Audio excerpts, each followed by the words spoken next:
Hey, what's up, adults? I want to talk about balance, I want to talk about assessment, and I want to talk about the exercise. So really, in a lot of the things that we do, the assessment or the test is just to see how you're doing and to see if you're improving or to see if you have any limitations. Well, the actual test can be the exercise, and that's the cool thing about this, especially for us adults. It's fun to have something to motivate us each day to see if we're improving, and plus it just gives us a different challenge. So I think a really important part of your health and your growth into staying healthy is being able to control yourself on single leg. Why? Because when you go upstairs, downstairs, walk, step off a curb, step up on a curb, just walk, run, anything. Maybe you play a little bit of basketball and you do a layup. Single leg is so important. So here's a kind of a asymmetrical grid. Okay, I've got fairly narrow here, wide here, and fairly in the sagittal plane, pretty deep in front and pretty deep behind. So all I'm going to do is I'm going to stand in the middle, and my challenge is to see if I can get my foot to each of these cones. Now the reason this one is more inward, okay, it's closer to me than this one, is because I'm going to stand on my left leg first. So here's what I like to do, is I like to do 3 at each spot, switch legs, and then repeat. Do it as much as I want.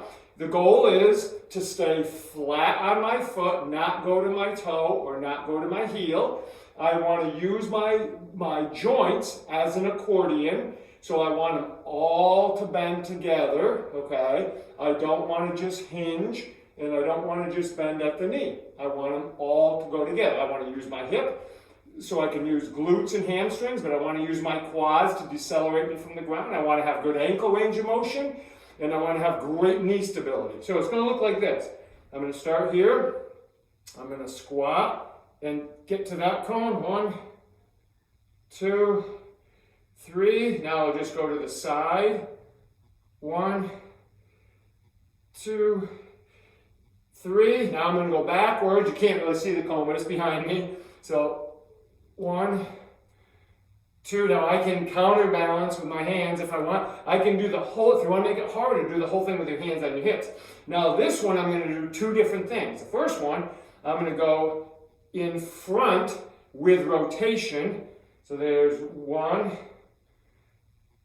2, 3, and I got my toe to it. Now I'm going to go behind, which I can actually probably go further, but it's a little bit more challenging balance-wise. So I go 1,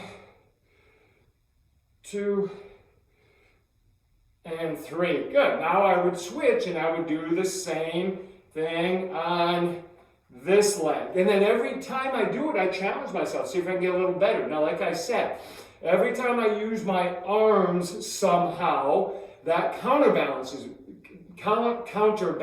me. But if I want to make it more challenging, just put your hands on your hips. And if I want to make it even harder, put your hands above your head, because now your center of mass rises and it challenges your range of motion abilities. Because when I go up here, I'm stretching a really big muscle called the lats, which connects into a huge clump of fascial tissue. It's really thick, called the thoracolumbar fascia, really thick, and that allows muscles to go into it and then come out of it across my body like an X into my glutes. So when I go like this, that makes it really challenging for me. So that's how you can progress it and have fun with this. But what a great exercise. Why not add, if you have access to, add a weight vest or add some dumbbells, and now you get a good strength training exercise. So hey, challenge yourself, have fun with it, and let the test be the exercise and the exercise be the test. Hey, adults, we'll see you tomorrow.